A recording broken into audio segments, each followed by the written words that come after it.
Imagine a sunlit Saturday afternoon at a Parisian garden party. Music in the air, skirts swaying, the light playing like confetti on every dress and face. That dizzying, tender world, laughter, leisure, touchable flesh, rendered in shimmering color, is the world Pierre-Auguste Renoir made us love. Born in 1841, he painted pleasure and presence with a brush that celebrated warmth as if it were its own hue. Today, we follow Renoir from porcelain shops to impressionist cafes, from raucous public balls to quiet domestic interiors, and watch how his appetite for beauty reshaped modern painting. We'll meet his masterpieces: the crowded dance at the Moulin de la Galette, the intimate feast of luncheon of the boating party, the poised sisters on a terrace, the theater boxes glitter and gossip, and the monumental bathers who stretch classical form into sunlight.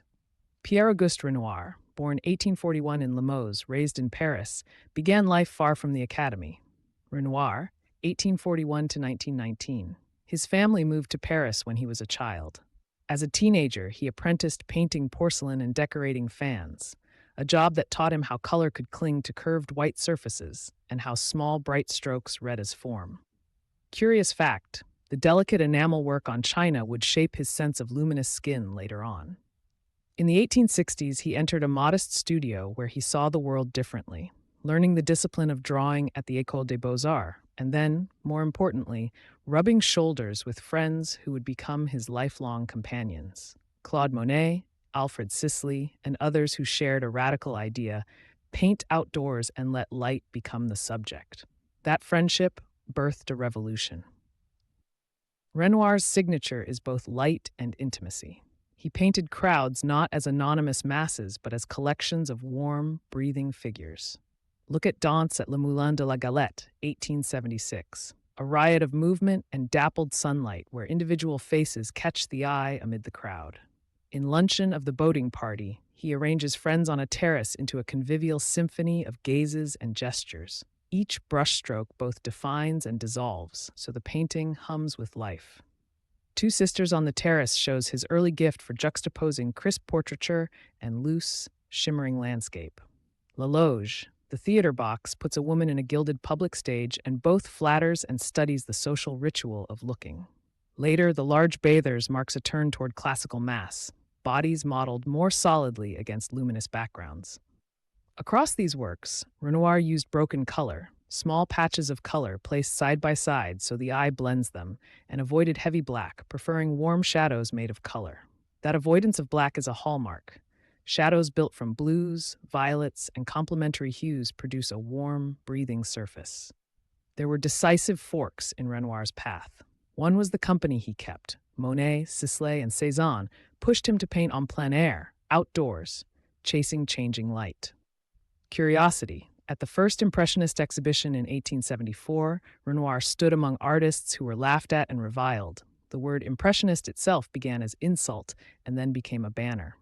Another turning point arrived after a trip to Italy, where the clarity and draughtsmanship of Raphael and the high Renaissance nudged Renoir toward a more sculptural, academic approach in the 1880s, a period critics call his Ingresque interlude, after the French neoclassical painter Jean-Auguste Dominique Ingres.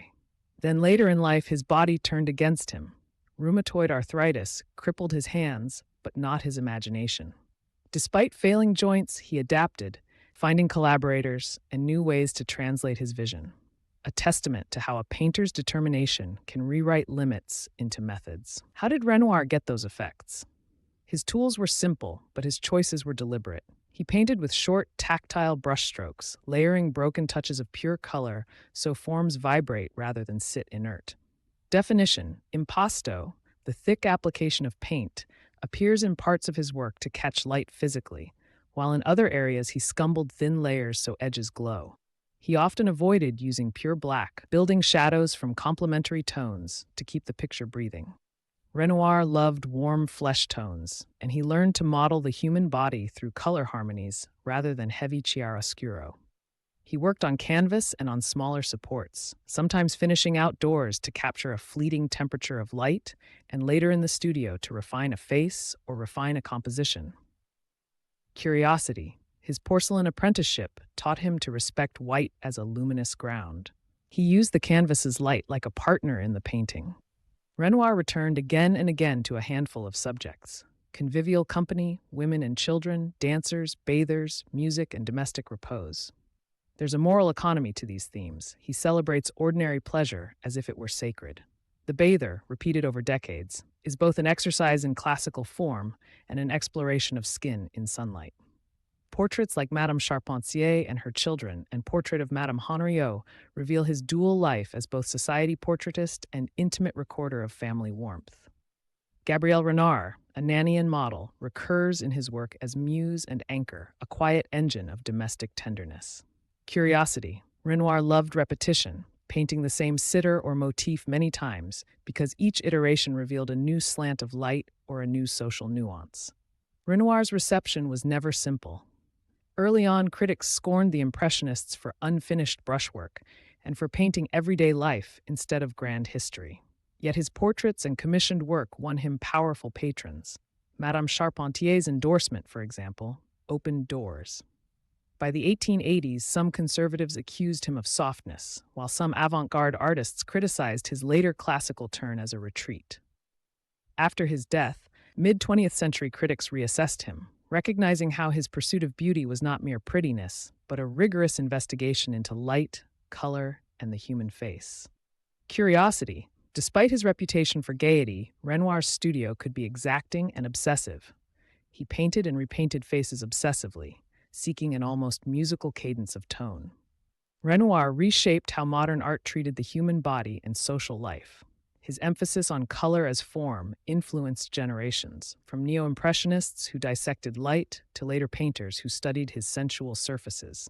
He taught viewers to value warmth, to see flesh as landscape and laughter as subject. In his final years, even as arthritis deformed his hands, he collaborated with sculptor Richard Guineau to model small bronzes, a surprising late-career pivot that shows how an artist's mind can outlive physical limitation. Today, curators and collectors prize Renoir's canvases not only for beauty, but for the humanist energies they convey. Empathy painted at high temperature. 4 quick surprises about Renoir. First, he began as a commercial porcelain painter, a craft that taught him about color on curved surfaces. Second, the name Impressionism was coined as an insult at the 1874 show, but became the movement's proud badge. Third, he once shifted decisively toward a more classical drawn style after studying Italian masters, a move that puzzled fans yet expanded his range. Fourth, even crippled by rheumatoid arthritis late in life, Renoir found ways to keep making art, dictating and modeling forms with collaborators, proving creativity adapts when the body cannot. One more small charm. Gabrielle Renoir, his model and nanny, not only posed for him, but later became the keeper of memories and sketches, a private archive of the painter's intimate world. Renoir taught us to read the world as a palette of warmth. From the boisterous terraces and dancing crowds to the quiet domestic corners and classical bathers, he made seeing feel like an embrace. He chased light the way a poet chases a last line, not to capture it once, but to witness it again and again. When we stand before Luncheon of the boating party or the swing or the domestic radiance of Lys with a parasol, we feel invited into a human moment. And that invitation is Renoir's enduring miracle. He died in 1919, but his paintings keep answering. Come closer, feel the sun, notice the color of a laugh.